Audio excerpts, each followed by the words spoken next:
Well done with the sleepy eyes on that one, Chrissy, too. It's like foreboding. Picked it. Jeff, you can just keep going. Should I go? Yeah. Oh, yeah. No, we've been recording for 45 seconds now. All right. Welcome to Everyone Racers, a show designed for the world of low-dollar racing and oddball car culture. It doesn't matter what kind of Lemma Champ or Lucky Track Dog you run, SCCA or NASA, we won't discriminate, as long as you drive it hard and built it yourself. Join us each week for tech discussion, tips, tricks, news and notes in the world of low-dollar endurance racing, and whether it's on the spot, hella sweet, or we're lucky enough, and Chrissy gives us just a tiff, we're sure you'll giggle a little and learn even less. Everyone report to the paddock. This is Chris. This is Chrissy. I'm Jeff. And I'm mental. And we are Everyone Racers. Thanks for coming back and listening to a nobelium episode of our podcast. It's 102. Should be a emoji filled. Yep, and Well, we're making drinks in it the is on background, our screens apparently. anyway. Yep. Absolutely. And hey, if you're not driving a car in this 102nd episode, don't forget your E1R bingo card. Yep. So, Woohoo! I know we're all working on stuff. Jeremy's working on making himself a drink, that's for sure. And You don't have a bartender? Because I've got a bartender. yeah, exactly. Well, Mental you're knows at how a to do bar. this. Yeah. It'd be weird if you just were like, yeah, I just need that beer So over Mental, there. aside from working on your buzz, what are you working on?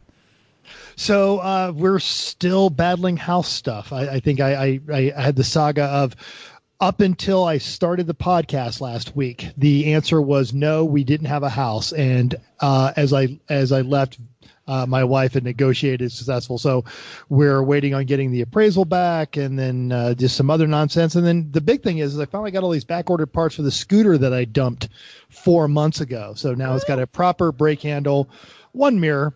And then when we finally do get settled into the house, I'll actually be able to sand it down and repaint everything. Sweet. Cool. That's cool. Chris, what are you working on since you gave Mental such flack on his buzz? Well, because I'm just jealous. I'm drinking water. I don't even have any gummy bears. So I've been working on the Civic. I finished the front end work, the bumper, the air dam, the splitter, the ducting, all rebuilt, all much better. So that's all great. The Civic really just needs the rear body work, so the taillight and the quarter panel straightening and stuff like that, and it's pretty well done. We're at the Cape this weekend for 4 days, so I was doing Cape House projects, being a good, helpful member of the family. I put up some new exterior lighting, including the brightest outdoor floodlight I could find on Amazon. It was 15,000 lumens of LED goodness. Ooh.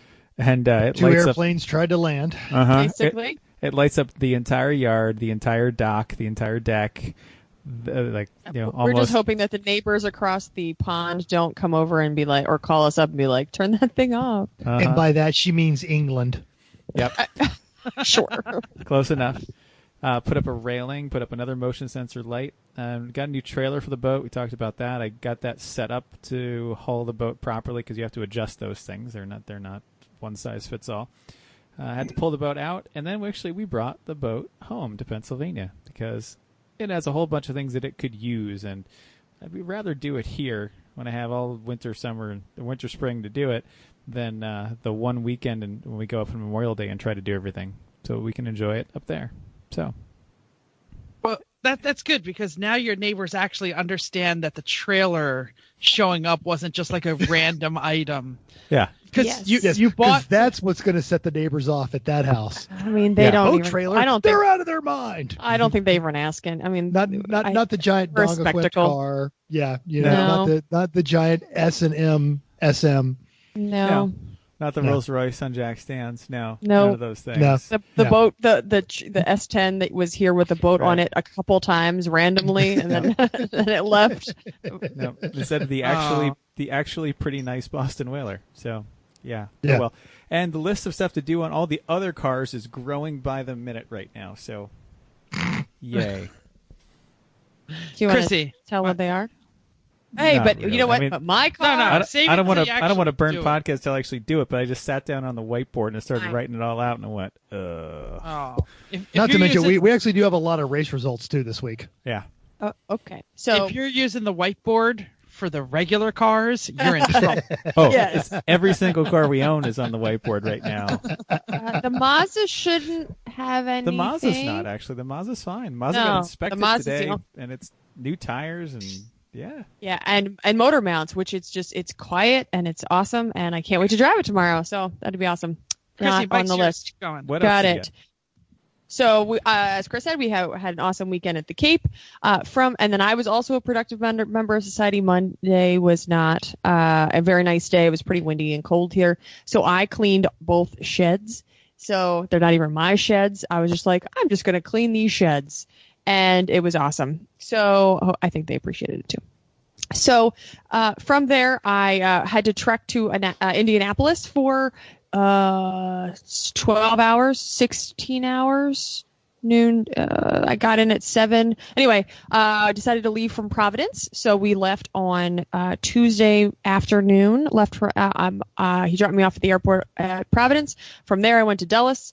From Dulles, I went into Indianapolis. I was there for dinner last night. Had to go to see a site today, this morning, and was back at the airport in Indianapolis, which they just love racing, and it's so much fun when you go there because there's race cars in the airport, and they're about to have NASCAR in Indianapolis. It's like their only other thing other than the Indy 500 that happens Brickyard, there. yeah.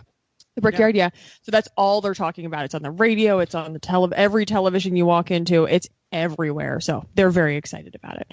And then I came home, had some delay for the airplane today, sat on the tarmac for a good 45 minutes.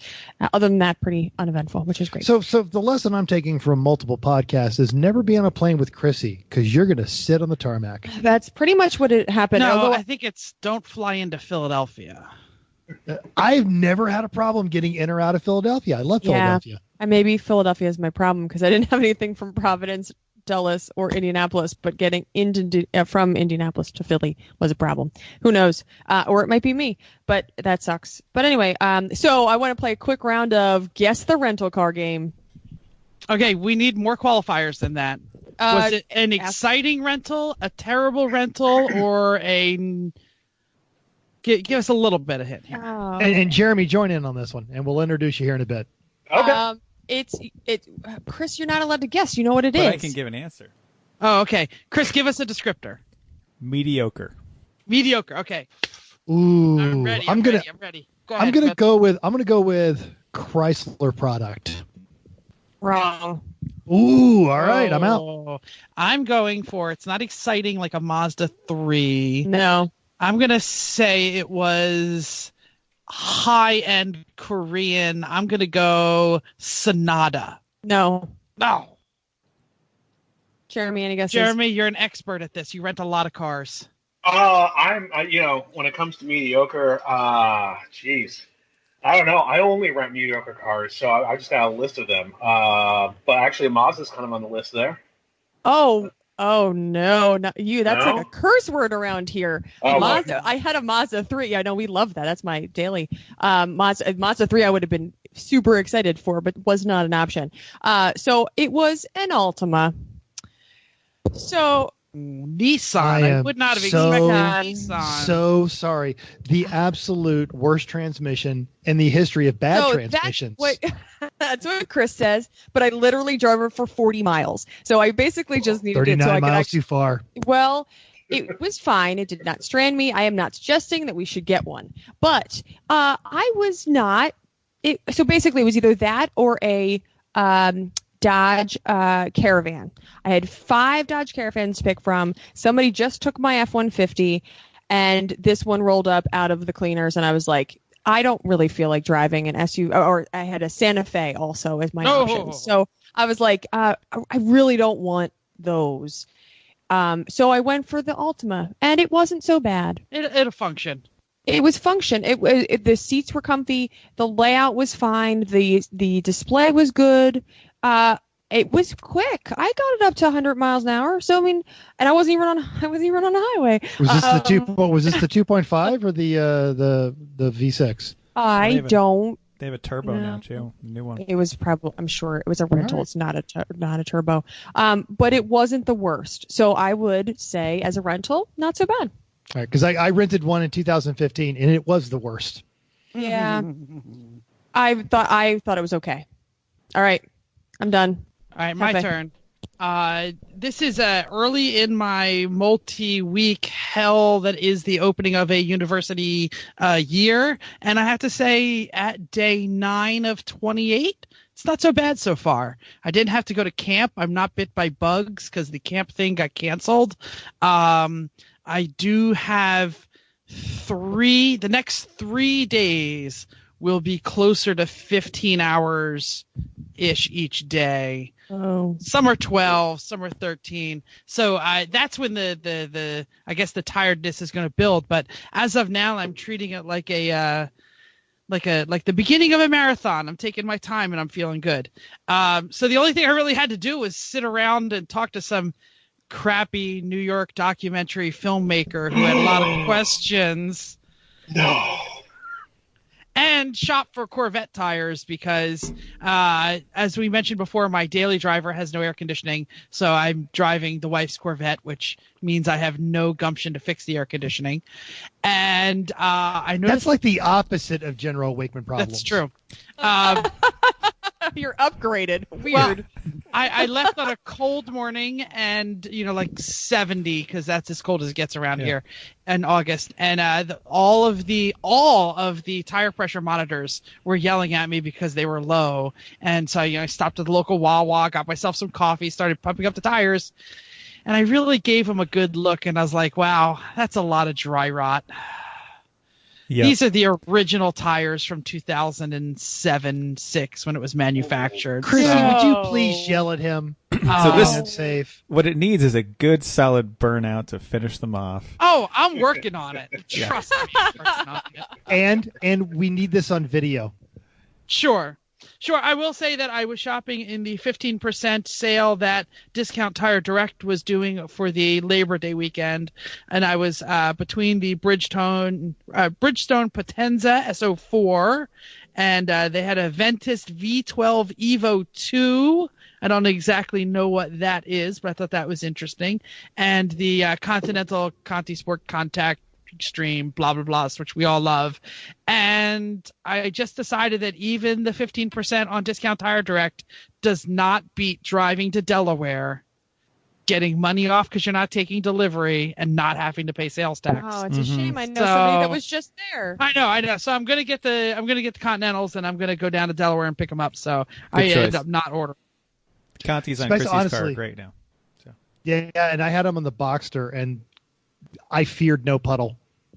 Chris, did you say there was a discount card on Conti's? Because I didn't see that. No, there's not. Oh, okay. Yeah, well, I just missed one by like 3 days. But yeah, it's just worth getting because they're good.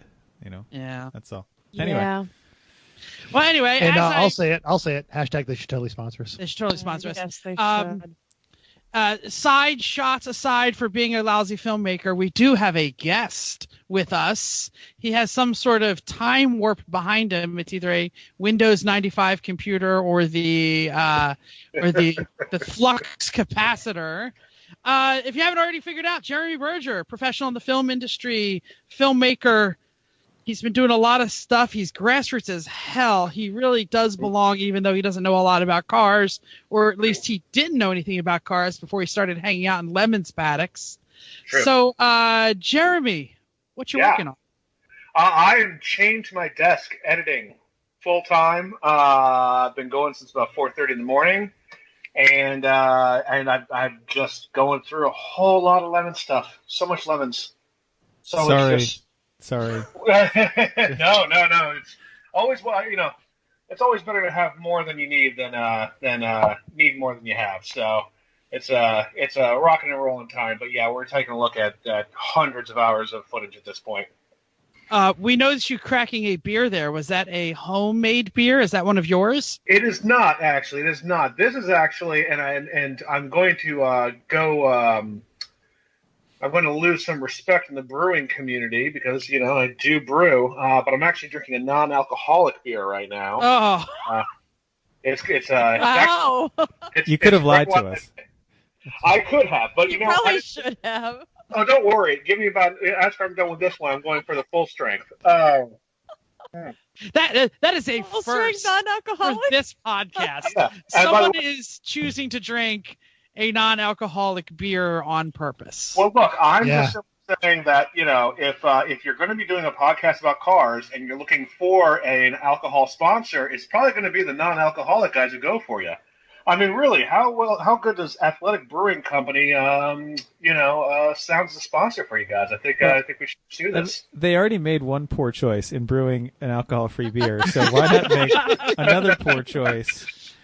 Right. Actually, and this is a great idea. So when everybody comes wandering by the Three Pedal Mafia compound at a race, hey, you guys got any beer? Yeah. You know what? We got a beer sponsor. Grab all you want out of there. Oh, cool. Thanks. No, then and then they come by. I drink like 4 of your beers. I'm so drunk. No, you're not. No, you're not. Oh, that's why I was slow, because I was hungover. No, you weren't. You're just slow. Well, that's great. We are going to be talking to Jeremy later about his documentary efforts and the sport of the 24 Hours of Lemons, but we're not there yet. It is news and notes time. I'm going to start because I have a sad story. Not a sad story, because I guess everyone's fine. Kevin Hart, comedian of short stature, and I believe he's a Philadelphia native. I actually did this wrong. I wrote New Jersey native. He had a Hellcat-powered 1970 Barracuda, and he was out on Mulholland, and he was cruising, and he flipped that sucker. He was not in the driver's seat, but his driver and female passenger and himself all needed hospitalization. They needed yanked out with the jaws of life. So I don't know what Mental's doing making all that racket, but we'll be okay. No. So that's it. Kevin Hart crashed his Hellcat-powered CUDA and survived. Good for him. Shame. He's short, so when the roof crushed in, it didn't hit his head, I guess. Fair. Oh. All right, so this isn't really national news, but I think it's interesting. If you guys remember, I met Christopher Scott Worlds sometime back. I was selling a fuel cell when I was having the great garage clean out in Georgia, and I basically sold it for the beer that he bought me when I met him to give him the fuel cell. And he was a Z-Car fan, and you guys got a 300Z. This is fantastic. He recently just got an award. He's sent me a message on Facebook from Super Street as a spread, as well as he also got a spread in the magazine for a 370Z that he built in his backyard, not garage, backyard. It's making over 1,300 horsepower. Now, I tell you that to tell you this, because if you remember, he was the guy that said he would do anything to help us with our Z except work on that engine because that VQ sucks. He's right. Well, obviously he figured out something VG. that works a little bit better. Sorry, VG, yes. He's like, oh, God, you have that one? Yeah, no, I'll tell you stuff, but I'm not touching it. Right? Yeah, pretty much. He's not wrong.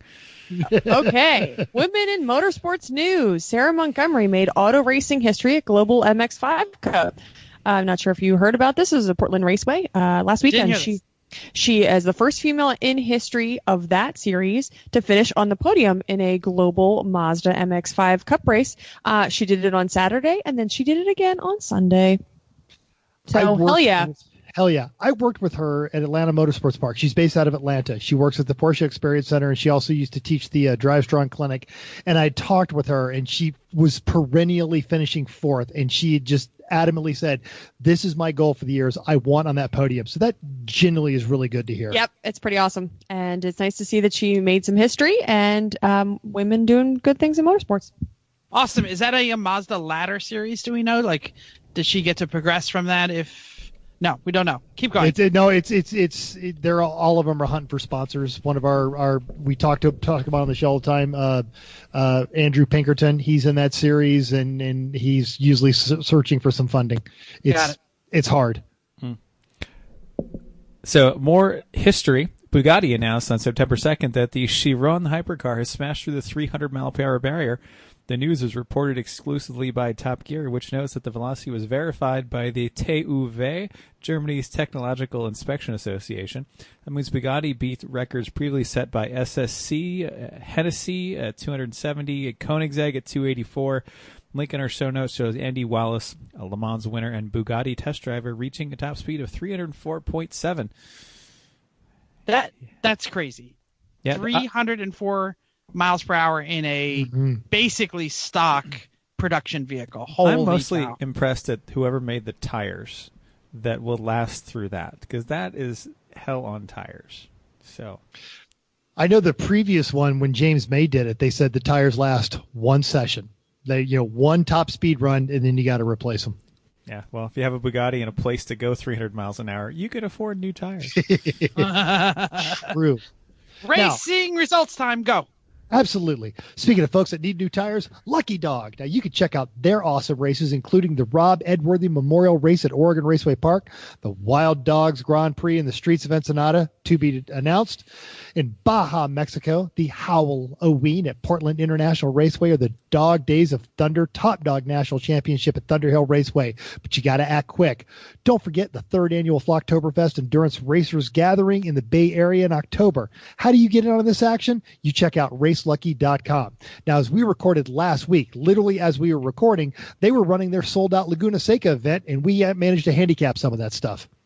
Yeah, this was a weekday event. That was kind of interesting. Well, right? Thursday, Thursday, it's when Friday? you can get Laguna Seca, so there you go. Yeah. It's either December or whenever. When were we there? Yeah, December or December. January. It's January. Funny, it was Oh, August it's in the summer in the weekday. So anyway, the good Wednesday Blue Line Racers Group, Door Slammers, and they're 2 minutes back. And third was Ausschlag Rennen, who also had fast time of the day with a 1:43.6. Thursday saw Door Slammers in first, Pink Panzers in silver, and Slow Dogs with bronze. Occupy Pit Lane's Miata was 12th Wednesday and 33rd Thursday. Not so good for them. Yep, some people still bring out adventurous cars. Faster Farms in their 66 Plymouth Belvedere was 49th on Wednesday, jumping to 34th on Thursday. B Team Just Plain Stupid in the Lotus, we believe that is the Chotus. It is. That is the Chotus. Was Lemon's Faithful in the Chotus was 33rd and 36th. Radwin Parked Racing in their 76 Oldsmobile Omega J-Body, we checked the discussion last week, was 18th on Wednesday and 21st on that Thursday. And to that end, Corey told us that he took the time to post this delightful message on our Facebook page. The 76 Oldsmobile beat bests half the field at Laguna Seca on Wednesday and Thursday races. At least 25 Miatas and BMWs baffled at how their fine racing machine got beaten by your father's Oldsmobile. They got third in C on Wednesday. Well done in the Malaise era Oldsmo Buick. Absolutely. Okay, some of the funny ones didn't do so well. Dirty Little Freaks, Boring E30, 35th on Wednesday. Do It or No Balls Racing, all one word. Also boring, 42nd on Wednesday, jumped to 15th on Thursday, so did a little bit better the second day. Joe Mama's Miata, 20th Wednesday, and then climbed to 9th on Thursday. And RacingRuinMyLife.com, all one word, real website, 7th on Wednesday, but had some troubles on Thursday. Now, this past weekend, Champ Car was at Thompson for a 12-hour enduro. Top spot went to Visceral Racing Group, wait for this, in an 87.944 that managed to run for 12 hours. And they beat the second-place car by 12 laps. That was mostly Motorsports and an 86 RX-7, and a lap behind them was Sweetwater Racing and a 91 Miata. Their 90 Miata was 7th. Can we pause for a moment and say that a Porsche 944 S, that's non-turbo, and a car powered by magical spinning Doritos won a 12-hour enduro. We can say that repeatedly. Holy cow. That should be my new ringtone. Well, it only happened one day. It's only 12 hours. It's true. Never to be repeated ever again. You're right. Chris, can we get a Porsche? Chris, can we get a Porsche? Can we get a Porsche? No. Can we get a Porsche? Let's get a second car that runs. Oh, Jeff, true. we can get one of the West Coast, man. We Hey, get Jeff, one of the West Coast. you know- No, we your could- West Coast car's coming. Jeff, you know how we could buy a Porsche? If we sold a Citroen. All right. Back off, everybody. Back off. Some of the good, the Boston Whiners found themselves in the exhibition class and still finished second in class. 464 laps, which would have gotten them second overall. Also in exhibition class was Jamaican Bacon, who set a fast time of the day, 1:22.2, and that's in an ND Miata, I'm pretty sure. But they were out after 276 laps, so the new Miata broke. Huh. Shame. Surprise. I'm actually surprised. That's not a shot on Mazda there. The Adventurous Crazy Horse Racing in their SVO. We have to assume this is a Mustang SVO, right? Yes. Just said SVO. 11th. Why you ruin classic? Yeah, exactly. Big Guy Racing in their 944 was 21st, and in their Ford Escort ZX2, 22nd. So, spend all that money on the Porsche guys. It's going to work great. Team Z in at 300ZX, because they're the only stupid people with a Z, was 12th. The Falkensteiners in a Honda, right up behind Team Z in 13th. Full Send Motorsports at BMW in the 17th, followed right up by Shut Up Racing BMW, were 18th. But Shut Up set the fastest lap in the regular class at a 1:23. Moving on to different forms of racing, rally correspondent Santiago did send us a message, said congrats on 100 episodes, and dropped some rally results last week. So 2 weeks ago was another double header, and I'm going to screw this up, but the Muscatel Ojibwe Forest Rally out of Detroit Lakes, Minnesota. 50 cars started, 23 Subarus. Boring. 9 Fords, 5 Mitsubishis, 3 Hondas, and an S10, along with an LS-powered RX-7. 12 of these vehicles did not finish. An S10. Hey, good for them. Overall, Higgins drew Subaru, boring. Second, McKenna Fulton and a Fiesta. That's cool. And then third, Pastrana Durant in a Subaru. Boring. Lots of Subarus. Limited 4. That's the 4-wheel drive people. Steely Osborne, STI. Dixon Piker, STI. Ostrowski, Solzweski in the please send us more vowels for our name. Came in 3rd place in their 06 STI. So, yeah, if you're in Limited 4, just bring an STI. NA4, the first is Lyndon Lind. We always like to guess on husband and wife team or brother and brother, sister. Yeah, siblings, yeah. Something like that. In their 96 Impreza, 12th overall, Sudurki and Vikama in their 93 Impreza, and then in 3rd, Locker and Diso in their 2000 2.5 RS. So every 4-wheel drive podium car was a Subaru Impreza. Boring. No, there was a Fiesta that got 2nd overall. I don't know what drive style it has, but 2nd overall. So. Oh, that's true. Yeah, go ahead. That's why it's cool. Jeremy, you got the notes up? You want to read the open 2-wheel drive? The all-wheel drive? Open 2-wheel drive. The blue. Oh, that's all-wheel drive. Okay. That's it. Mess with the guests here. Yeah, way to call them out. I wasn't trying to call him out. I was trying to include him. Sorry. Well, I appreciate that. No, we got Booth, and I'm going to try and say this right, Gelsamino with the Fiesta R2T, 8th overall. Coming in 2nd, we got Ponce Barbera with a supercharged BRZ, and coming in 3rd is Ericsson Cheng/Gelsoman? Gelsoman? Am I pronouncing that right? Yeah, we don't know. Who knows? Just with butcher a it. Fiesta R2T. Yeah. There we go. Nice job. When you don't know, just butcher it. It's fine. They're not going to listen. Okay. Limited 2-wheel drive is the Turners in an Impreza, and Ericsson and Good in a Lancer Rally Art, which is a terrible car, and then Dickinson Suckus in a 17 Fiesta. We're not picking that up.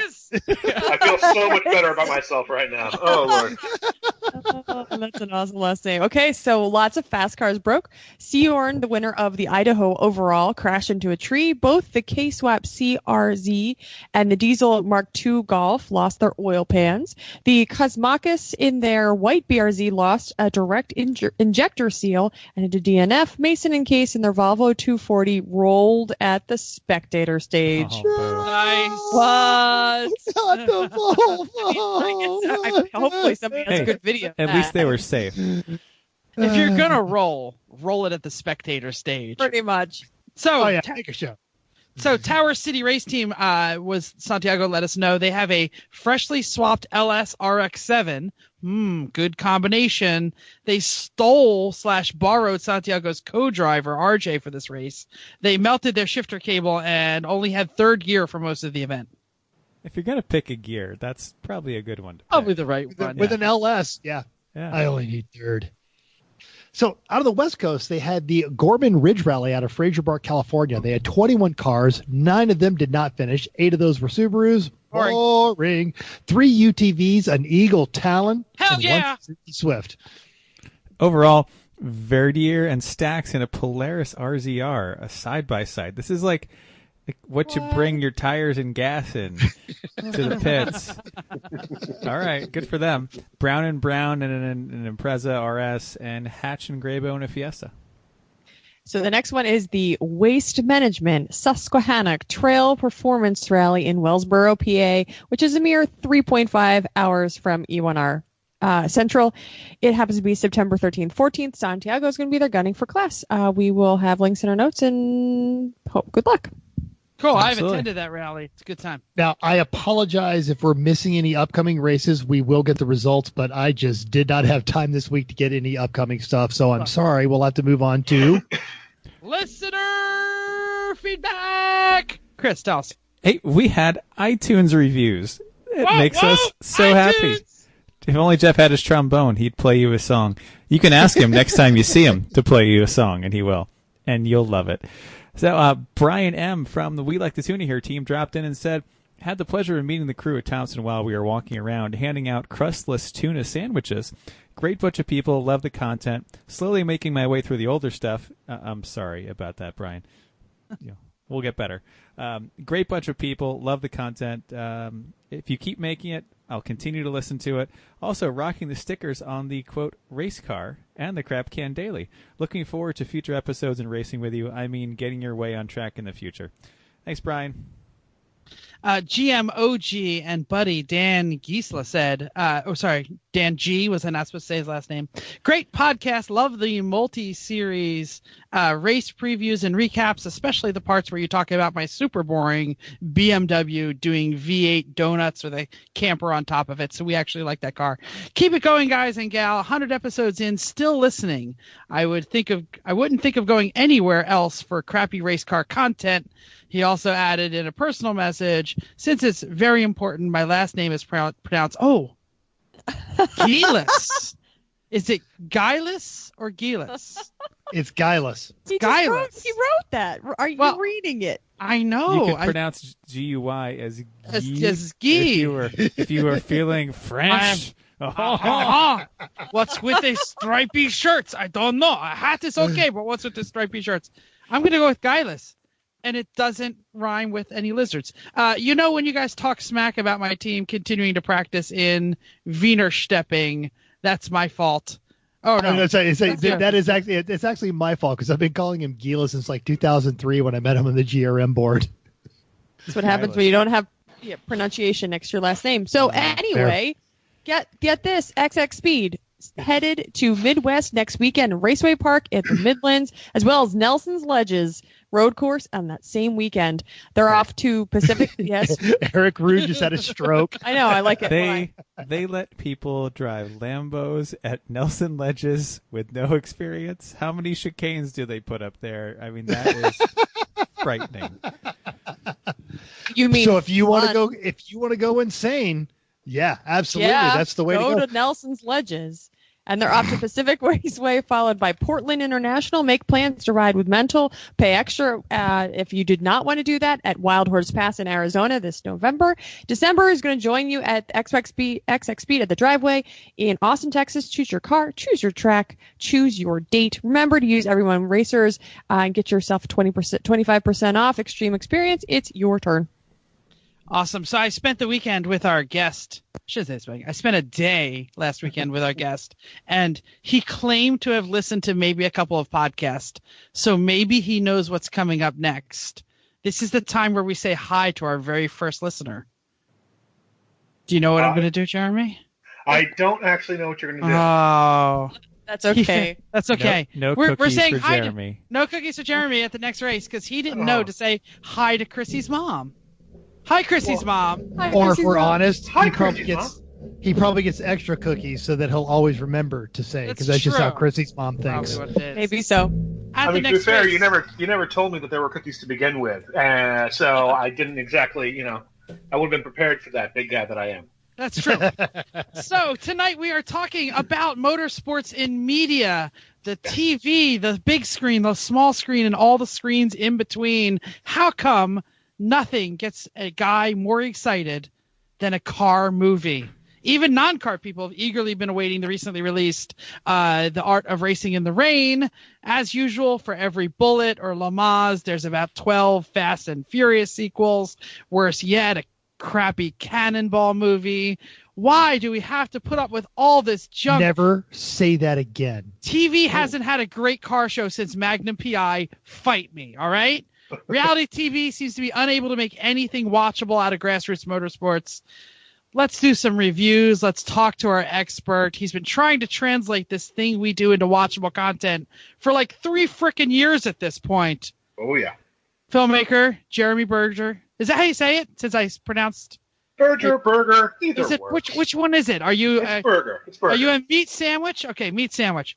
I am a meat sandwich. Okay, can you briefly tell the audience who you are and what you've been working on? Well, my wife Renee and I have been shooting a few teams with that have been racing the 24 hours of lemons for the past 3 years now.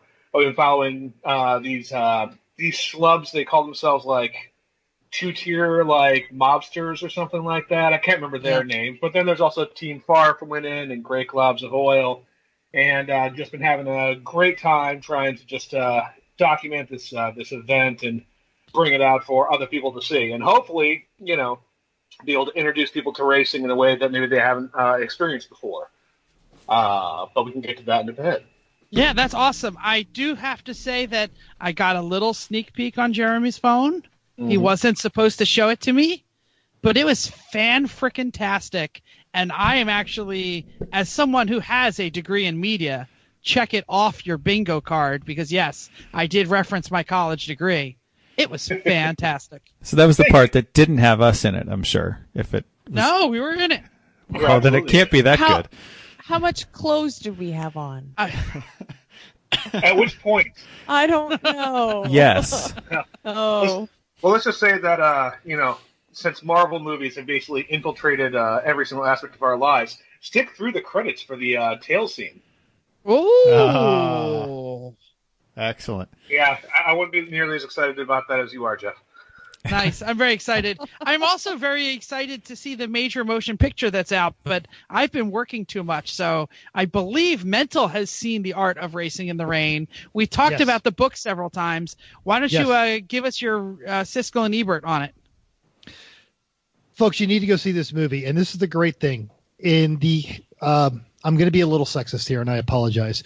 But in the history of the world, there are probably 10 movies that are masquerading as chick flicks or date movies. But they're really action films. And number one, of course, is The Princess Bride.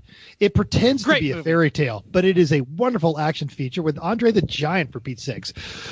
Several other movies fall in there. I would argue that The Art of Racing in the Rain falls in there because it is a love story told through the eyes of the dog. And it's not just the guy and the girl fall in love, but it's the love of the family. It just happens that the guy is a race car driver.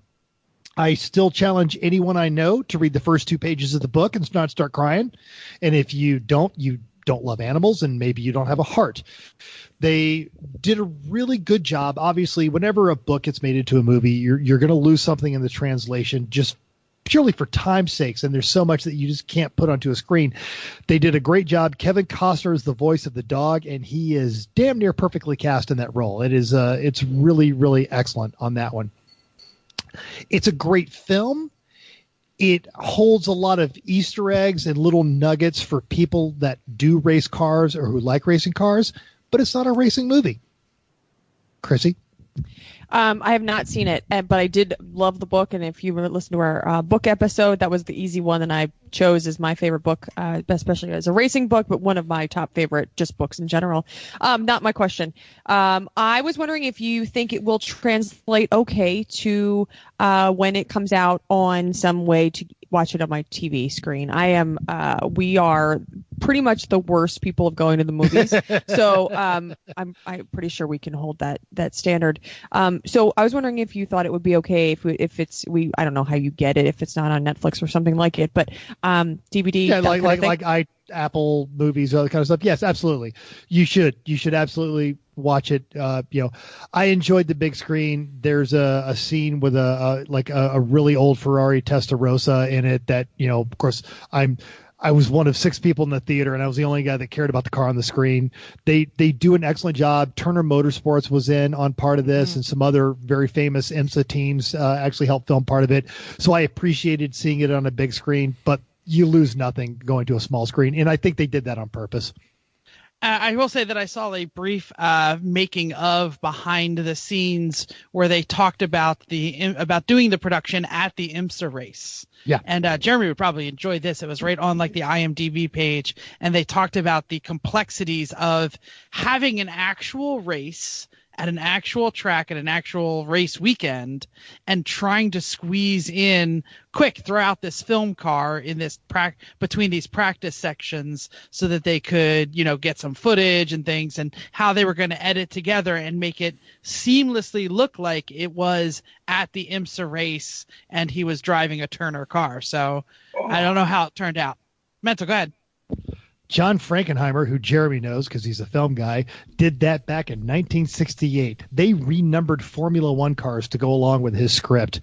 You got to be persuasive enough. Sure. It's true. So, all right. Anyone else want to chime in on this one, or we're going to keep moving on? Yeah, I didn't see it. Can't say it. The only thing I'll say is I didn't do my book review since finishing the read. I actually liked 2/3 of the book and thought the third act was a little problematic. But I can get off my social justice bench for a moment and not worry about that and just talk more about cars. It's a different storyline in the movie. They do not follow that. They do not follow the same storyline in the movie, and I think probably for the same reasons. Good. Awesome. Let's talk Netflix. Everybody loves Netflix. Everybody has Netflix. The reason we're even doing this session, other than to talk to Jeremy, is I watched every single episode of this stupid Netflix show, and I loved every second of it, and I think we're going to get some mixed reviews around the table. There is this thing called Hyperdrive on Netflix, and it takes a terrible sport that I have zero interest in. They threw like $80 gazillion into building some of the most elaborate car sets on the planet, and I found it eminently watchable, and I enjoyed it, and I had a good time, and I think I guess in case somebody hasn't seen it, I'll tell you what they did. They basically stole the scripting from American Ninja Warrior and said, let's do this with cars. And it worked for me. I wouldn't say that it was the greatest thing ever, but as summer eye candy, I loved it. Who saw it? What do you think? Round the table. I understand what they're trying to do. I'm sorry, Jeremy, go. You're No. I just wanted to chime in here, being coming from a little bit from the outside of the world of racing. I loved this show. I absolutely loved it. Granted, I have a soft spot for all any kind of game show that's somehow based off of a Japanese game show. It That's true. And it is Wipeout with cars. Right? Yeah. Well, the thing that I found most fascinating, and ever since having to, getting to know a little bit more about racing, and again, coming in from the outside, so I feel like that show somehow exhibits more of, through extreme examples, kind of the physics of what's actually happening inside the race car for the driver. And I think that'll get back to why racing is so hard to translate into other media, and we can come back to that, but I just had to say that that's something I've really very much enjoyed about it. What was it when the Simpsons went to Japan and Homer's on the game show? They're saying, in America, game show is reward success. In Japan, we punish ignorance. Yeah. So I get what they're trying to do, and it's not a bad show. It's probably worth watching. You're trying to replace there's a very visceral sensation when you drive a race car, and you can't translate that into a purely visual medium. There's so much going on. There's the sound and the feel and the tires and the heat and all of this. And they had to replace it with something that translates onto a small screen. So I admire what they did. There's a lot of neon. There's a lot of very decorated courses. They're trying. Lights. There's a lot of lights. On this thing was like out the door. And that's how it works. And so they had to create kind of a hype to recreate on a small screen the same thing that I feel every time I strap into a race car. And I'm not going to come here and say that, the people on that show can't drive, because they can. And there's going to be people that are going to say, oh, they're idiots. No, they're not. They are all extremely talented drivers. It's just not my thing, man. But this is exactly why NASCAR had to go to their new system with the stage races and all of that. Is you have to be able to package this for people who don't race cars, because we're a minority of people. And I'm going to watch it. I'm going to keep watching it. I'm probably going to finish the whole thing. And then when I'm done, I'm going to go back to watching reruns of Petrolicious, because it speaks to me. What is Petrolicious? Why don't I know what it is? It's on YouTube, and it is great background noise. Just the sounds alone, it is beautiful cinematography. A lot of times when they go overseas, they don't even bother to translate what the people in foreign languages are saying, because they're trying to speak to gearheads. Oh, I have seen that. Go on. Now we get to the bad reviews. Chrissy? So this totally reminds me of why I don't watch, quote, reality, end quote, TV. It's so much fluff. So much fluff. Like, there's 15 minutes of good things going on, which is generous for what this style of show. It has more actual things going on than most of these things. The rest of it's fluff.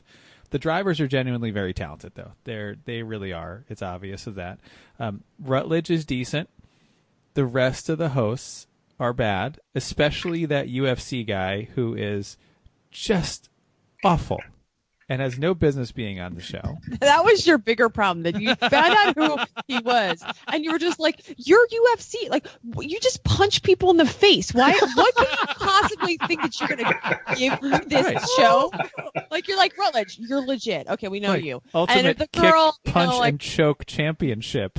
Or and you're going to be like, wow, that person did lots of spins. Wee. The lady is all right. She's good for the interviews and stuff. She does okay with that. But the other guy is terrible.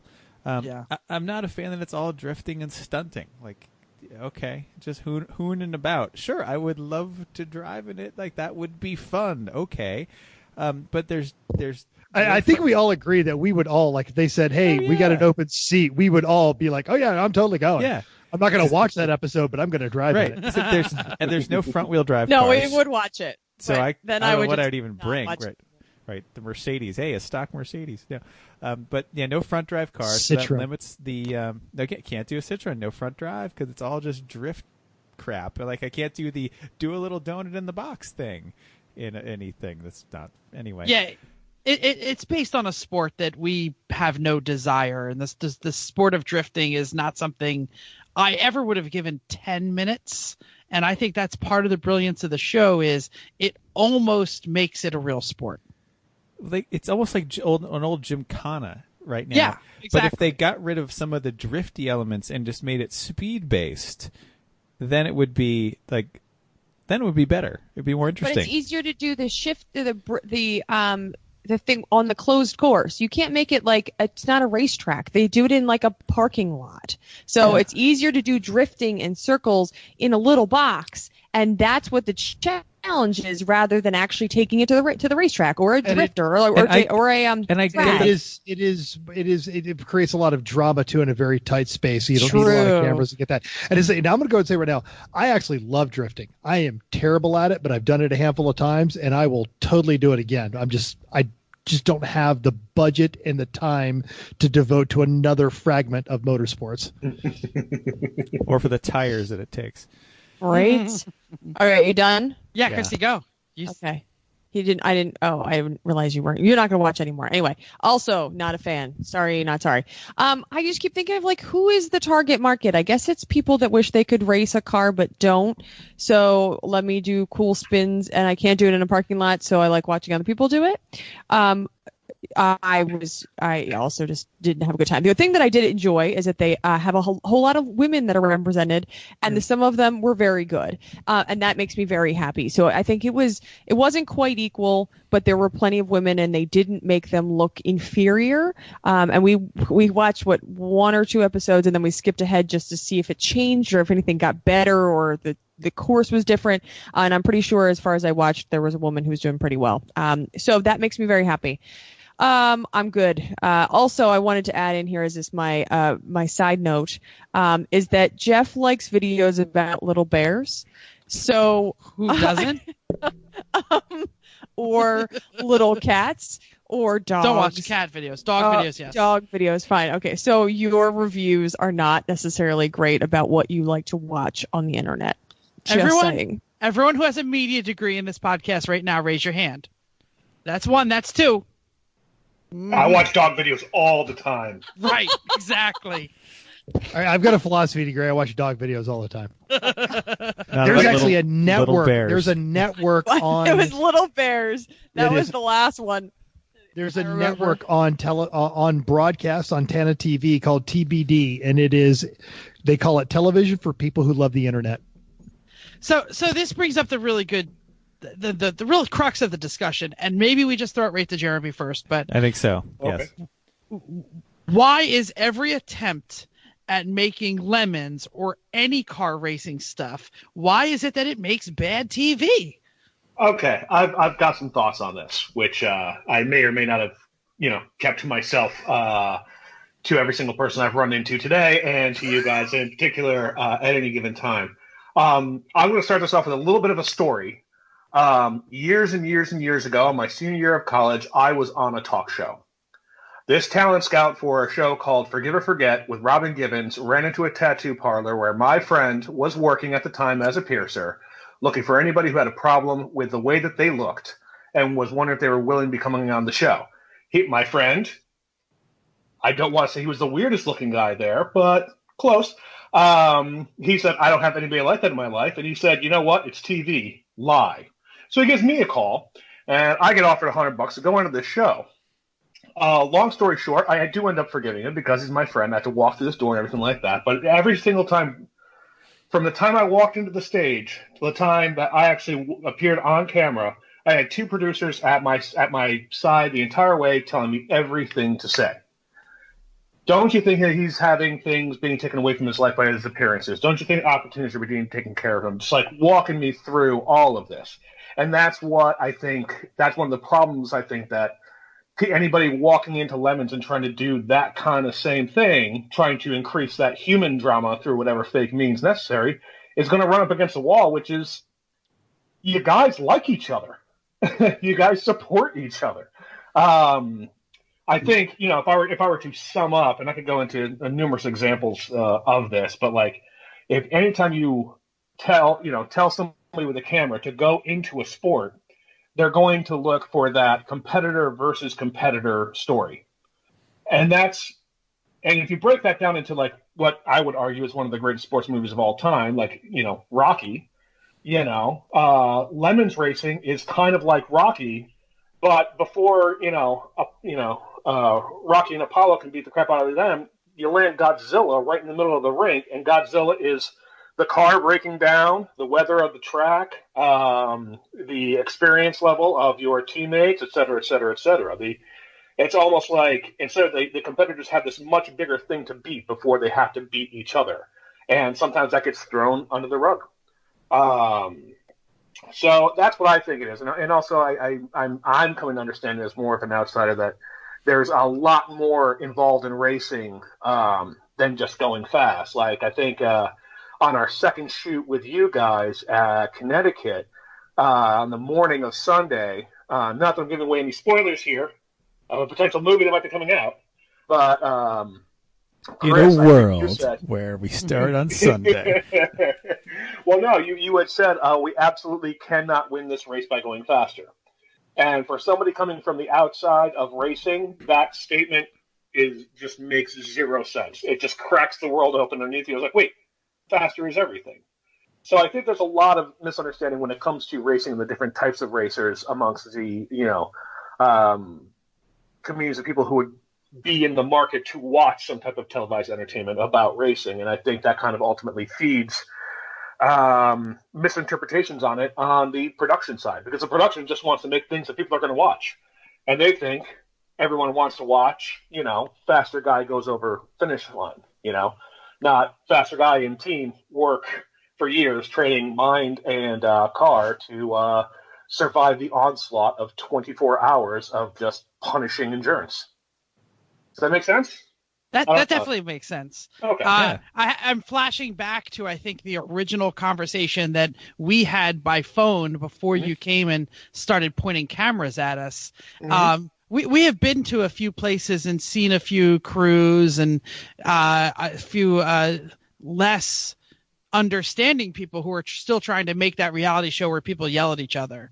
And I think I was probably very annoyed but interested somewhat in the phone call. And I said, look, we're not going to get in fights.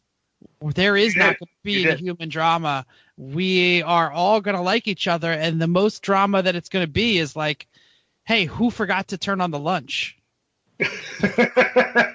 Okay, to be fair, that's kind of a big sticking point. If I had 3.5 hours to go into a car and lunch wasn't ready, you know what? I'd be pretty pissed off myself. Or I get it in the car and then I tell somebody else, you should better mix that. So when I get out of the car 3.5 hours later, my lunch better be done. Hour and a half in your stint. And the thing the about radio. it is, who's got lunch? Who's turning lunch on? Someone stir it. Yes. And if she says that, four fully functional, qualified professionals immediately sprint for a crock pot plugged into an RV and go, oh shit, Chrissy's mad. Chrissy's mad. Well, I mean, again, your blood sugar drops to a certain point. And again, I think, Jeff, you and I were talking about this recently. And actually, Chrissy, you and I have talked about it as well. Just who does anything for 3 to 3.5 hours straight? And I think that's one of the things that people also don't understand. Everyone's taking a look at the racer and thinking that he's making he or she, is making the smart decisions and pushing that car to the maximum of its limits. They're not talking about what happens when focus starts to drift. Exhaustion starts to set in. It's a marathon ultimately, more so that in that sense of the race. And putting that onto film is difficult. It's not exactly the most visual thing. Luckily for me, you guys do just awful things to your cars. God bless each and every one of you.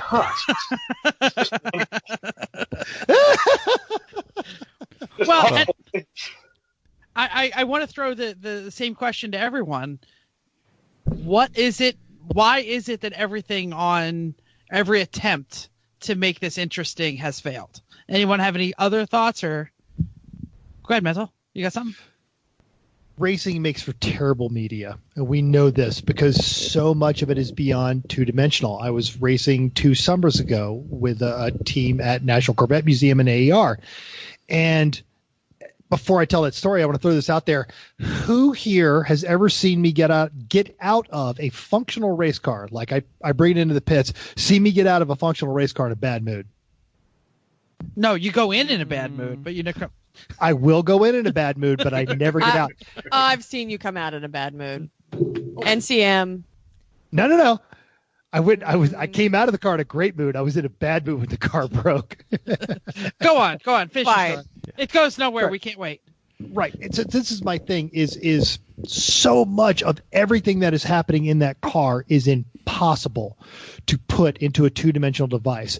And it's heat and it's exhaustion and it's noise, and you're constantly looking in your mirrors, and you're looking ahead of you, and you're looking for your braking points, and you're looking at the flag station, you're trying to come down, and what's going on with that temperature gauge, and are my tires starting to go?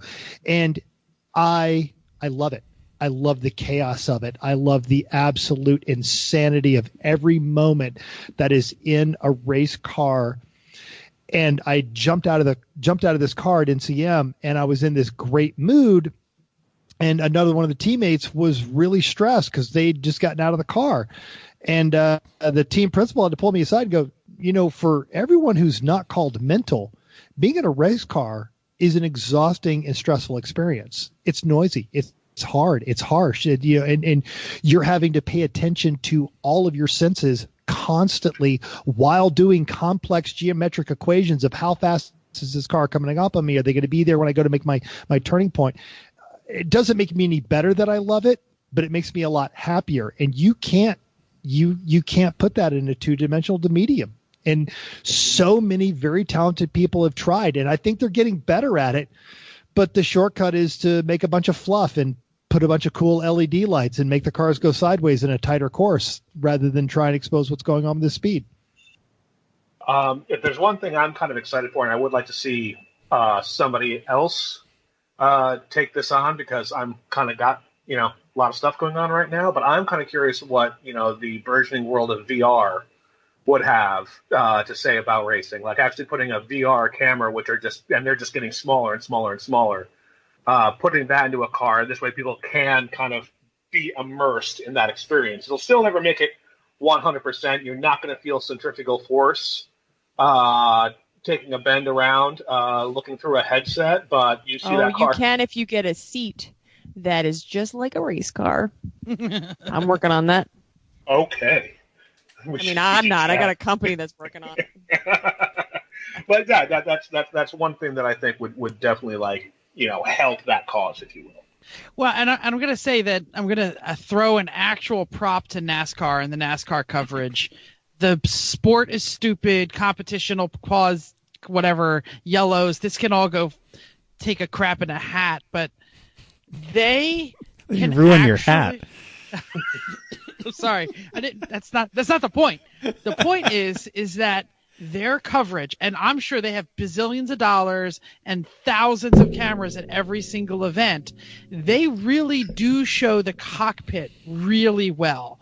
And you can see the driver, what they're doing, and see the action around them, and kind of at least know that they're getting punished. And I think that's the only racing coverage on television I've ever seen, because like even Formula One, you just kind of see a helmet. You don't really see the car, their heads aren't flopping around. They're not, you don't see the accidents. You don't see, the slides. Flopping around at 3 Gs in every single turn. Well, I know, but that's what I'm saying. You don't see that in Formula One coverage. It's there. We know they're getting 3 Gs.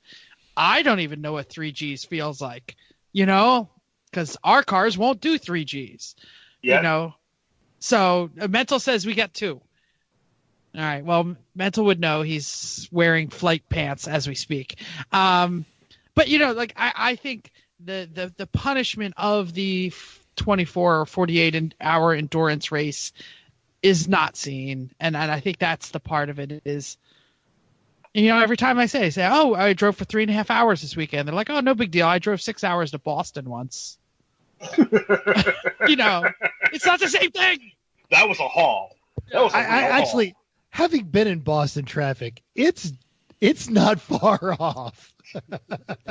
That took you 8.5 to get home Tuesday? 7.5. But I was towing a boat, and I don't often do that on the racetrack. Drive a boat, yes. Towing no. So let's talk real quick about the what it's like to be trying to do your race and some jerk off is pointing a camera at you.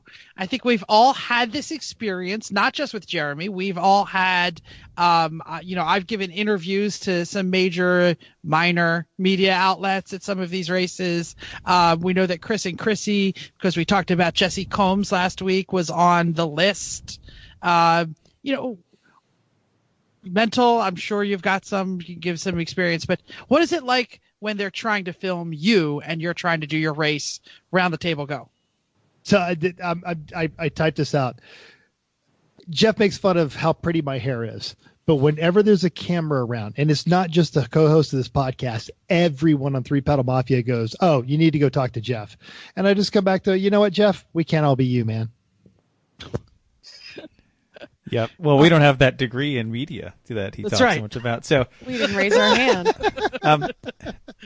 The good of it is that hopefully the real story gets out there and more people find the sport. That's really what I'd like to come out of it as a good. The bad is that sometimes people get in the way, depending on how conscientious they are of what's going on. Sometimes they also are good about just staying just outside of the way, which is great. The other thing is the fake drama that happens sometimes, like U.S. Top Gear, for example. They definitely did some things, and when they ran lemons that were not strictly necessary, just to make it more interesting. Really? Yeah. Were you at the race, or you? Yeah, we were there. Yeah, we were there. Yeah. We were That's what there. I was trying to get you to say. Go ahead and talk about it.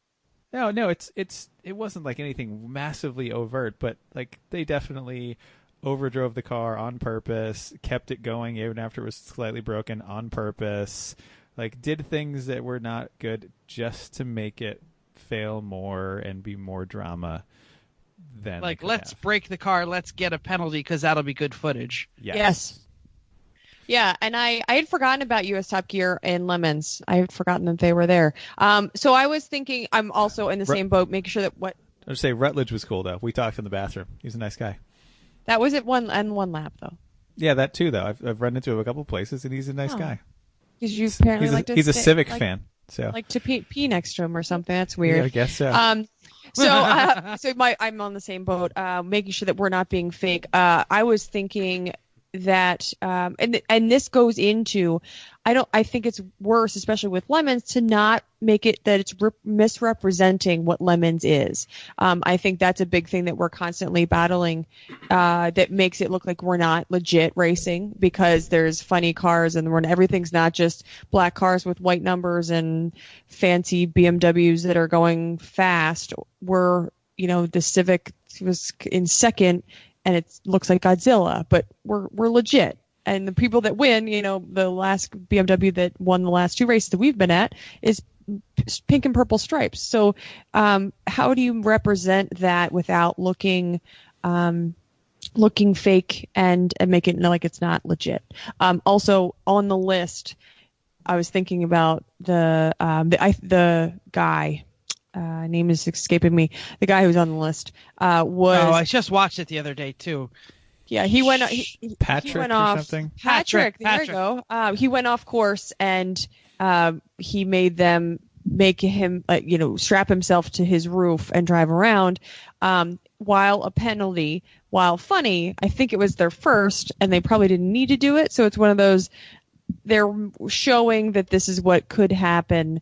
And I think when looking at his footage, it looks like he might have. He probably put a wheel off and kind of spun a little bit. I mean, it wasn't anything. He was too in the bad. Mini, which was a little bit of a handful to drive when the turbo was working on it.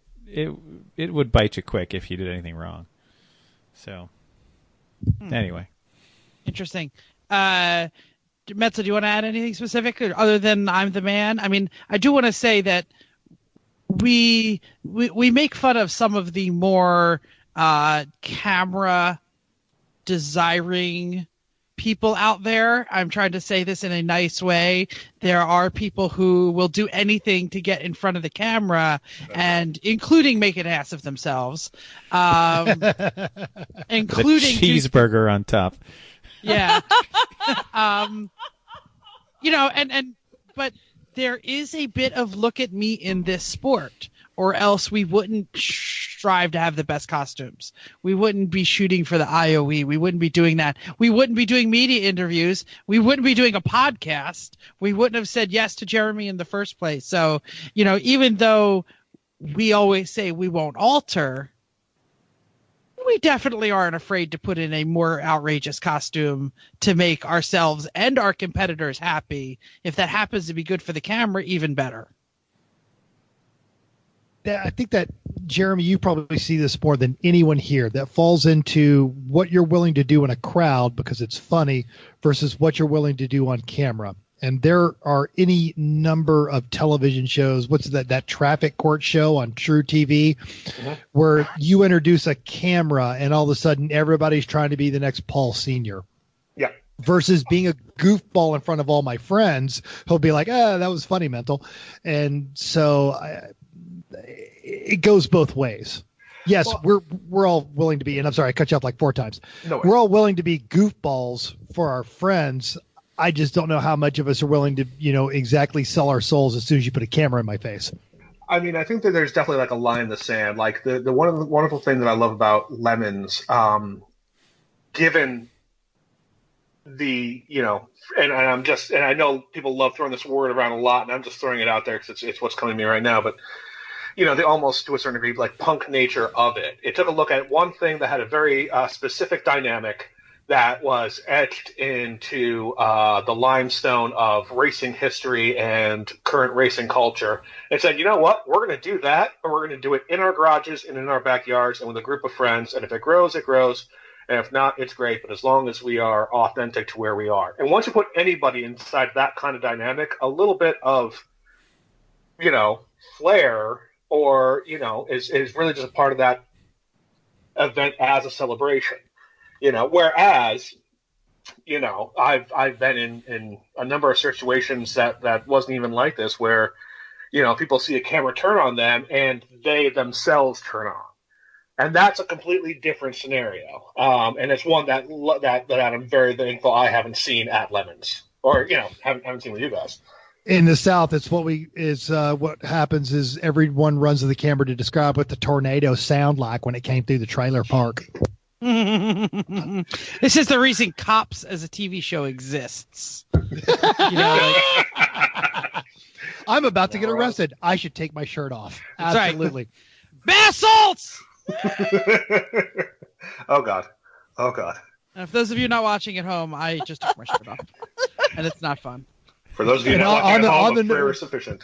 Yeah, and on that note, we're glad that Florida Man Donnie is safe from Hurricane Dorian, and we're pretty convinced that Hurricane Dorian just decided it wanted no part of Florida Man. Probably. Hey, we have covered all kinds of different stuff in all kinds of different places, so I think, it's almost like weird for me to go on to the next question, but I'm going to anyway. There are traps, I think, that people fall into when they're trying to produce a show. Did anyone not answer that question yet? Because I think we all covered the crap that I think we see. Go ahead, Metal. I think cars. It all just falls under this great subject of cars. If you talk to true football or basketball fanatics, they will make a delineation between college football or college basketball and professional, because there's a difference in strategy. There's a difference in the way they practice. There's a difference in the way they play. There's a difference in the devotion of the fans and the devotion of the players. So anything involving four wheels, it's all a car show. And I remember the original launch of the Top Gear America with Tanner Faust and Adam Carolla and Rutledge Wood. It was supposed to be on NBC, proper NBC. And they had already started filming with that promise. And then NBC showed the absolute disastrous reboot of Knight Rider, which turned out to be a 47-minute Ford commercial. Yes, the stupid Mustang. It was like, did you see the Mustang? Well, it wasn't like, so here it is, the stupid robot-controlled Mustang. It was a 20-minute film chase where a Ford Edge being driven by the bad guys almost kept up with the world's most intelligent, self-aware Mustang. This should have been a 30-second bit. And immediately the failure of that show caused NBC to go, well, no one wants to watch cars, so we're not going to show this Top Gear USA. And the original Adam Carolla, Tanner Faust, Rutledge Wood bit, once they all kind of settled into their roles, was an outstanding TV show. And they did a lot of goofy, fun stuff with cars. But because no one wanted to watch a 47-minute, badly scripted Ford commercial, all of a sudden all car shows suck and no one wants to take a chance on it. So I think that's one of the biggest traps that all these fall into is, it's a car show, it won't do well. When Adam Carolla had the car show, he immediately kind of set about setting war against the Top Gear USA thing. And it should have been competition. It should have been cooperation, because there are way too many damn shows about friggin' storage wars. Or the, I'm going to wrench on this car for 20 minutes and 20 minutes later I'm going to sell it and I'm going to make millions of dollars. And all my parts were bought for me by my sponsor. Yeah. I mean, there's the wrenching shows are almost worse than the driving shows. Yeah, that's what I was just thinking about. It's all the rest of them seem to fall into this trap of, hey, this is really easy. Of all right, well, Jeff's going to go over and install those cylinder heads for us, while Mental tells us about this great new intake manifold. Krylon paint. Right, exactly. And all right, Jeff's got those cylinder heads on. So that you get the easy meanwhile, part. how long did it take you and me to set the the crankshaft clearance on all of the cylinders on the last turbo motor of the Civic. Oh, plenty of time. Like 9 hours. It was like a day. Jeremy filmed me for 7 hours trying to get the 300Z to start. And it that only makes for a terrible and it TV only show. exploded once. So I'm sure. I mean, none of that's that... probably good television. The explosion was pretty great. Well, then you get Shots to to the face is always good. so it's easy. And like you show up, or like you overhauling, like, look at all these people doing this whole thing. Look how easy this is. Oh man! And then in the middle, oh no, it's drama. I don't know. We're not going to make it. Let's set some deadlines. By tomorrow, and you guys got to work all night. Right. And I'm going to yell about it. And then it's easy again. So it always is. It's easy. It's hard. It's easy, and you're done. And it all seems to go that way, Jeremy. Well, Renee just started rewatching an old reality show recently, and I'm going to struggle with the name, but it's actually legendary amongst TV production professionals. The Deadliest Catch. Oh, love right? the Deadliest Catch, yeah. Deadliest Catch. Yeah, well done show, yeah. Yeah, it's a well done show, and and I guarantee you in the later seasons, because they had a lot of seasons. I'm sure the producers started kind of like putting the pins into people and be like, haha, go that way. Doesn't that guy kind of suck? La la. But at the same time, that was, secondary to the fact that they had to survive in possibly one of the most hostile climates, doing probably one of the more dangerous professions out there. And I feel like that's almost kind of a better approach to racing shows than strict competition where, Gordon Ramsay, he's going to show us how to make this dish. I hope Alfred over there doesn't get his hands on it because he's been my main competition the entire time. It's not like that. And that's one of the things I would find most disappointing about somebody trying to bring like a reality program to Lemons is again, just like the manufacturing of that drama. Whereas, don't you guys have enough to deal with?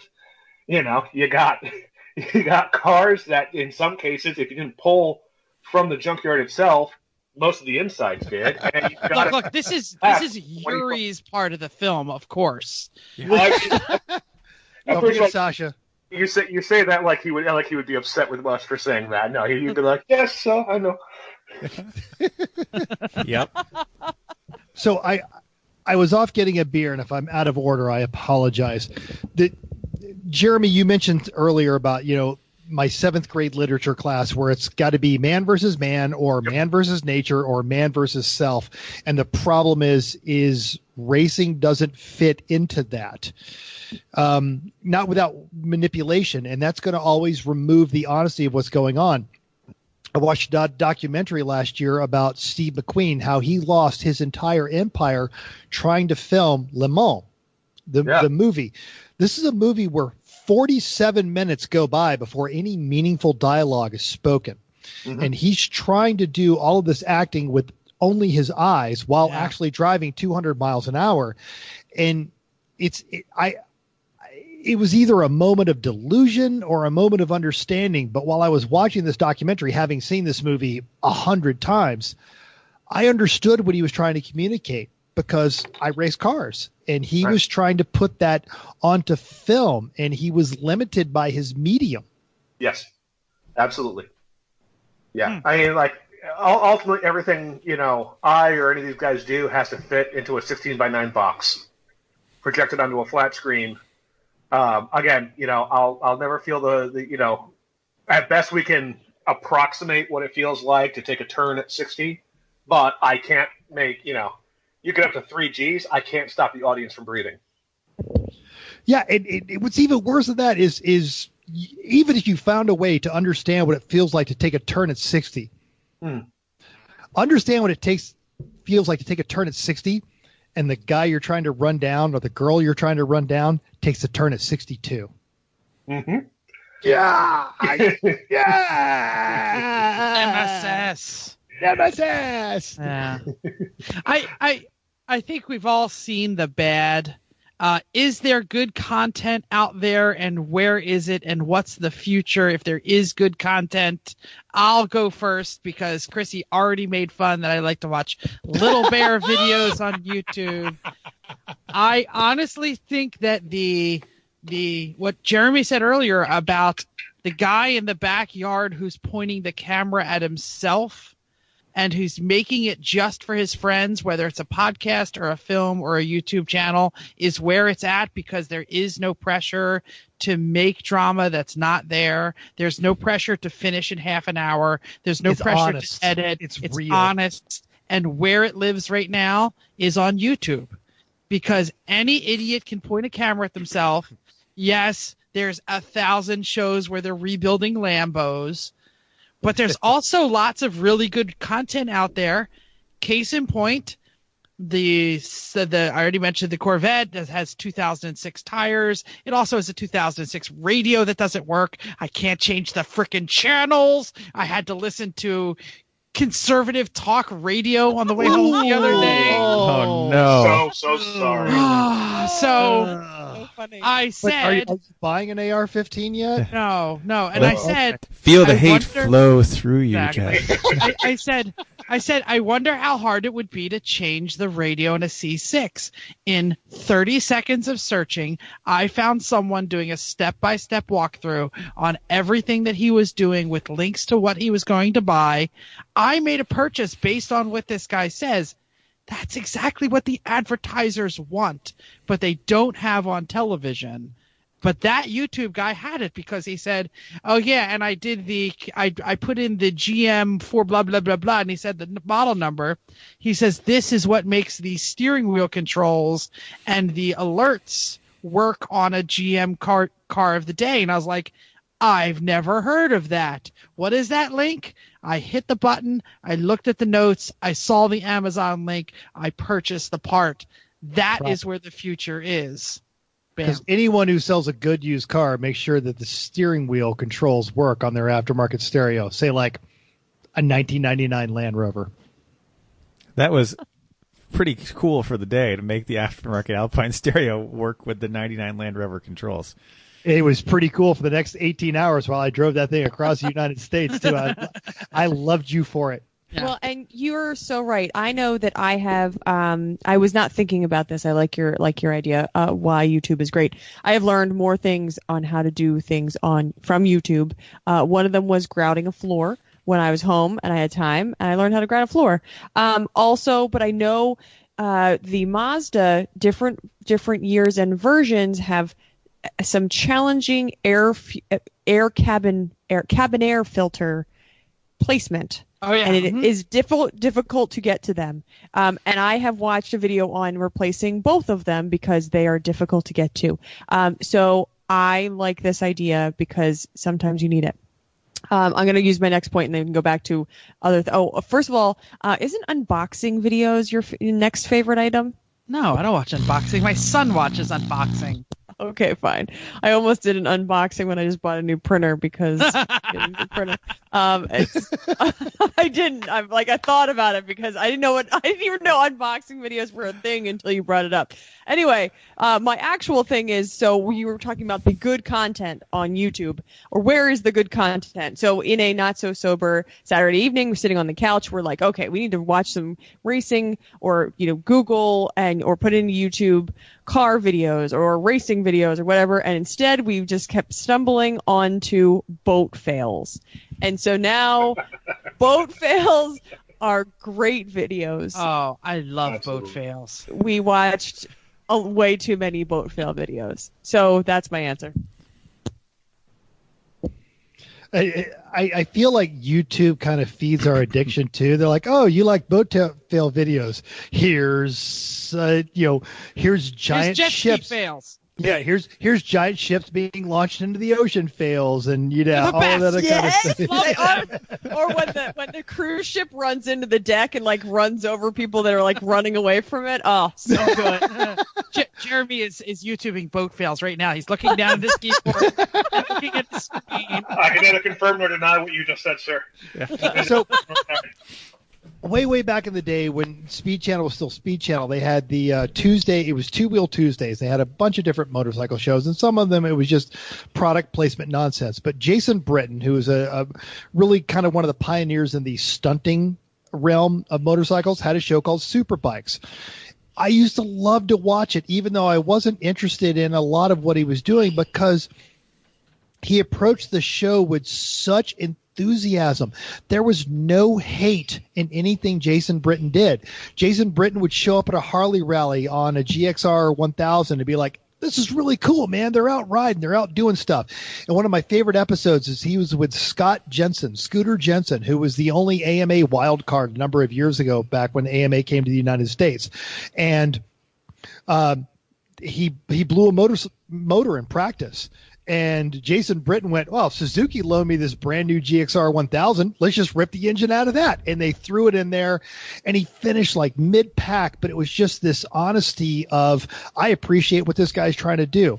Norman Reedus has a similar show. It's a whole series on, I believe it's Netflix. I could be wrong. It might be Hulu. But it's just Norman Reedus riding motorcycles with people that he wants to hang out with, doing stuff that he wants to do. So there's no negativity in anything on any of these shows. It's just him hanging out with interesting people that he's met in the process of being Norman Reedus. And the last one, and I said this earlier, it's Petrolicious. If you are looking for really interesting background noise on a Saturday morning, just go to the Petrolicious YouTube channel, because it is a channel for enthusiasts by enthusiasts, and it's not ever going to be widely accepted, but they spend a lot of time with cameras on exhaust pipes, just hearing a car go through the revs. Wah, wah, wah. And it's about the cars, not the people. And there are just so many delightful things that really gearheads will understand on the Petrolicious channel. Awesome. Does anyone have? Oh, go ahead, Jeremy. Oh, I just in the spirit of capping this off, I don't know if I ever actually talked to you guys, because like, I'm not a car person. I don't understand cars. I kind of read into this blind, but there were two pieces that I think if you guys had the time to check out, you'd really enjoy. That definitely informed my decision to try and chase after 24 Hours of Lemons. And I don't know if you guys have ever seen the documentary. It's not a racing documentary, but it's definitely a car documentary. Hands on a Hard Body from the mid to late 90s. I'm gonna watch it. I'm gonna watch it now. It I think just became available on like Blu-ray, and I think it's on Amazon too. But I think it was shot on VHS. So Oh yes, like heavy metal video parking lot. I love it. Nigel, tell me next time you're in town. We'll go get a drink, my friend. But this is a documentary. It got a lot of hype in like the mid to late 90s. It's about a competition that happens in Austin, Texas, where they got this like hard body, like I think it was like a 4x4 truck. And the competition is you put your hand on the truck, and the last person with their hand on it gets the truck. Probably a Nissan hard body pickup, because they had a hard body model back then. Yes, absolutely. It was the predecessor to the Frontier. Mm-hmm. It might have been. It's been a few years. I've been meaning, but it is a wonderful documentary, just about the kind of hopes and dreams that people pour into what they can do with this vehicle. Because some of these people are coming from like hard backgrounds, and they just want to just need this car to be able to get them back and forth from work and do all the things at home they need to. And other people just want a car. And that is brilliant, honest, non-manufactured, compelling story. Yep, and it's wonderful. And it's, don't get me wrong, I forget how long it actually went on for, but it goes through the night into the next day. People standing on their feet, hand on a car. It's wonderful watching. And the other one, I found about this in like art school. Yes, I went. Whatever. Let's just get over the judgment right now. But it's I have a philosophy degree. There is zero judgment in an art degree. Thank you for making me feel superior to another person's education. I'm going to make you feel even better, because you see what I'm wearing, right? You paid for my philosophy degree. You know what? I paid for it again, sir. I paid for it. But the next one was actually an art exhibition called Yugo Next. Did you guys ever hear about this? No. I'm hoping it's about Yugos. Oh, it is. It has a lot of Yugos in it. A sculpture teacher at the School for Visual Arts here in Manhattan bought his students this like truckload of Yugos. Oh my gosh, I've heard of this art thing. I've never seen the movie or TV or show you're talking about. But I spent $17 on it. What's that? He spent $17 on a truckload of Yugos. It probably cost way more in shipping than actual purchase, but people made accordions out of them. People made church confessionals out of them, fireplaces out of them. If you guys just want to sit back and take a look at some inspiring things that just weirdos have done with cars, I really recommend you go checking that out because it is a fantastic time. All right, listeners, what's going to happen is tomorrow I'm going to go to work. I'm going to find both of these videos, and I'm going to put these links in our show notes. So if they're not in the show notes, and I'm looking at you, Bill, and I'm looking at you, Jason, who download these shows immediately, come back and look at the show notes because I'm going to have these links in there. Well, all right. We have gone plenty deep into this topic. I'm looking at Chrissy, and the Z's are approaching her. I can tell she's getting sleepy. We are way past her bedtime, partially because I was at work until the dark 30s. But let's go around the horn. Is there anything almost else? Dinner time here in Las Vegas. I know. I'm nuts here, man. Is there anything else anyone wants to chime in on? Because I skipped a lot of the stuff we wanted to talk about because it's been so compelling so far. Around the horn. Mental go. Why does he always go first? Go on. I don't know. Jason, here's the thing. Dude, we really appreciate your input on this one, and you were clearly more advanced in this. Jeremy? Wow, I've been drinking. Jeremy, really appreciate your time on here. So, check it off. Yeah. Mental's drunk. Jeremy, thank you for coming on there. We love having you coming out to the races. Pimp all of your social media for us, please. Wow. You can just find me as Jeremy Berger on the Facebook. I got to be honest right now, considering we're still in post-production, the film does not have a social media presence yet, but I can guarantee you that I'm going to drive up Jeff's phone bill once it does. And I would love to send you guys some links once we're ready for that. Can you briefly say what's next? Like you said, you're going to be shopping it around, but what actually is the dream for this film? The dream is right now we are full steam ahead on getting a cut out to film festivals.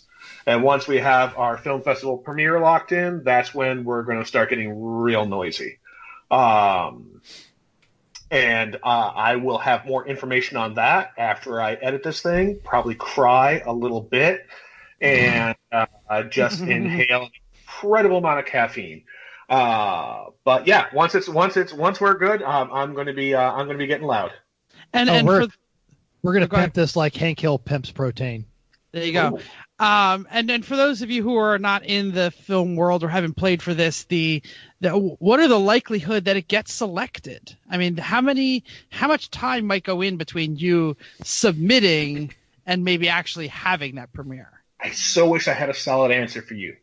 That would be so great. Look, I'm hoping like 2020 is going to be this film's year. I mean, that's the way it's going to happen. Got it. Well, we're all rooting for you because, we want to show all of our friends that what we do in a stupid weekend and why I wear sharks on my hands and little clothes on my ass sometimes. Yeah, the shark on the hand is all you, Jeff. Don't put that on Jeremy. Yeah, or the rest of the team. I'm not quite sure they understand either. They've said things to me in confidence. No, that's not true. I'm sorry. All right, so we promise that we will pimp it like nobody's business when it actually arrives. Anybody have anything else before we move on to Hella Sweet or But Terrible? It's actually question from Jeff to the podcast. I actually saw a car on the way home that I could not identify. Hit refresh or look down. There are two pictures of, and let me describe it before Chris just blurts out the answer because he knows everything. Chris and Mental, by the way. I'm just going to throw this out there. Really? I'm very upset. This is here's